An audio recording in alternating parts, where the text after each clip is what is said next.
SSC সোনামণিরা, so এরকম একটা সার্কিট যদি তোমার এক্সামে চলে আসে, তারপর যদি তোমাকে বের করতে বলে যে এই ক্ষেত্রে তুল্য রোধের মানটা আসলে কত, কি ভয় পেয়ে যাচ্ছ নাকি? আসলে এই টাইপের কমপ্লিকেটেড সার্কিটও কিন্তু আমরা পয়েন্ট ট্র্যাক করে খুব ইজিলি সলভ করে ফেলতে পারি। দেখা যাক আমরা এই ক্ষেত্রে এ আর বি দুটো পয়েন্টের মাঝখানের যে তুল্য রোধটা, সেই তুল্য রোধটা আমরা আসলে বের করতে পারি কি পারি না। ঠিক আছে, আমাদের মেইন কাজ কি এক্ষেত্রে? আমাদের কি বের করতে হবে বলো? এ আর বি দুটো পয়েন্টের মাঝখানে আমাকে বের করতে হবে কি বলো? তুল্য রোধটা বের করতে হবে। ঠিক আছে, সো তুল্য রোধের ভ্যালুটা কত সেটা আমরা বের করব। ওকে, সো এই ক্ষেত্রে আমরা জাস্ট সিম্পলি কি করব, আমরা আমাদের পয়েন্টটাকে ট্র্যাক করব। এখন পয়েন্টটাকে কেমনে ট্র্যাক করব? মনে করো এই পয়েন্টটা ছিল বি, তাহলে এই পয়েন্টটাও কি হবে? এটাও হবে বি, এটাও হবে বি, এটাও হবে বি। বাট এখানে এই পয়েন্টটা এ, বাট এটাকে কিন্তু আমি এ বলতে পারবো না। কেন পারবো না? কারণ মাঝখানে একটা 10 ওহমের কি আছে? রেজিস্ট্যান্স আছে। দ্যাটস সো এটা একটা নতুন পয়েন্ট হবে। এ আর বি যেহেতু আমরা দুইটার নাম দিয়ে দিছি, এটার নাম দিলাম সি। তারপরে এই পয়েন্টটা সি হলে এইখানে এই পয়েন্টটাকে কিন্তু আমরা এ বি সি একটাও বলতে পারবো না, কারণ মাঝখানে রেজিস্ট্যান্স আছে। তাহলে এটাও একটা নতুন পয়েন্ট, এটা নতুন পয়েন্ট মনে করো দিলাম ডি। বুঝতে পারছি কিনা? এখন চাইলে এখানে এই পয়েন্টটার আমি একটা নাম দিতে পারি, বাট এখানে এই পয়েন্টটার নাম দিয়ে আমি আর সময় নষ্ট করতেছি না। কেন করতেছি না? বিকজ এই 5 আর 1 দুই মিলে কত হয়? 6। যেহেতু 5 ওহম আর 1 ওহমের দুইটা রেজিস্ট্যান্স সিরিজে আছে, তাহলে দুইটাকে আমি শুরুতেই যেটা করবো, এই সার্কিট দেখা মাত্রই এই দুইটাকে কি করে ফেলবো? একটা বানায় ফেলবো। এবং একটা বানালে সেই ক্ষেত্রে সেটা কত হবে? 5 আর 1 মিলে 6 ওহম হবে। ঠিক আছে, আমরা এই যে প্রথমত পয়েন্টটা দিয়ে দিব, বসাই দিব, দেন 5 আর 1 এই দুটো মিলে কত হয়ে যাবে? এই দুটো মিলে হয়ে যাবে 6 ওহম। দেন পরের কাজ যেটা আমরা করব সেটা হচ্ছে, এখানে দেখো এই জায়গাটা কিন্তু একটু কমপ্লিকেটেড লাগতেছে, তাই না? এই জায়গাটা একটু কমপ্লিকেটেড লাগতেছে, বাট কোনো ব্যাপার না। এখানে আমরা যদি দেখি, এখানে মনে করো এই পয়েন্টটার নাম কি? ডি। এই পয়েন্টটার নাম কি? ডি। আর এদিকের এই পয়েন্টটাও বি, আর এই পয়েন্টটাও বি। তাহলে দেখো বি আর ডি এই দুটো পয়েন্টের মাঝখানে কিন্তু এই দুইটা রেজিস্ট্যান্স আছে, এটাও আছে, এটাও আছে। তাহলে এই দুইটা রেজিস্ট্যান্স আছে কি? প্যারালাল আছে। প্যারালালে 4 ওহমের একটা রেজিস্ট্যান্স আছে, তার সাথে আছে 12 ওহমের একটা রেজিস্ট্যান্স। তাহলে এই দুটাকে যদি আমি একটা বানাই ফেলি, মানে তুল্য রোধটা বের করি, সেক্ষেত্রে তুল্য রোধটা কত হবে? 4 12 48 ডিভাইডেড বাই 12 যোগ 4 16। তাহলে 48 ভাগ 16 কত? 3। তাহলে এই দুটাকে ম্যাজিকের মাধ্যমে কি বানাই ফেললাম? 3 ওহম বানাই ফেললাম। এখন কিন্তু তোমার সার্কিট আস্তে আস্তে কি হয়ে যাচ্ছে? আস্তে আস্তে এখন কিন্তু সার্কিটটাকে দেখতে তোমার কাছে কি কিছুটা ইজি মনে হচ্ছে। এরপর দেখো একইভাবে আমরা এখানের যে 3 ওহম আর 6 ওহমের দুইটা রেজিস্ট্যান্স আছে, এই দুইটা রেজিস্ট্যান্স কোন দুইটা পয়েন্টের মাঝখানে আছে?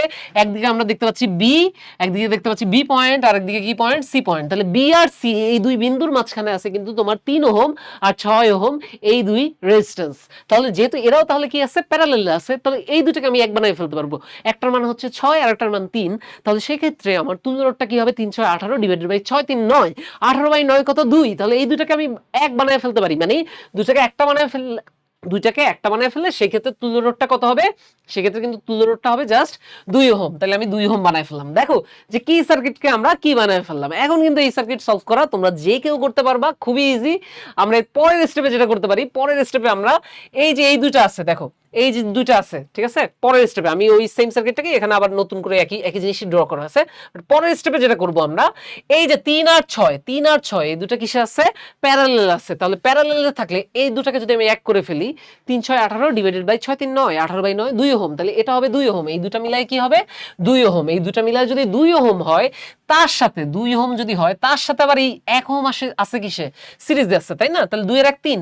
তাহলে এটাকে আরো সিম্পলিফাই করে এই সাইডের পুরো পার্টটাকে আমি কত দিয়ে রিপ্লেস করে ফেলতে পারি বলো? এই সাইডের পুরো পার্টটাকে আমি রিপ্লেস করে ফেলতে পারি 3 ওহম দিয়ে। কি দিয়ে রিপ্লেস করে ফেলতে পারি? 3 ওহম দিয়ে। তাহলে ম্যাজিক ম্যাজিক, এই যে বানাই ফেললাম 3 ওহম। এখন এই সার্কিট দেখো কত ইজি একটা সার্কিট।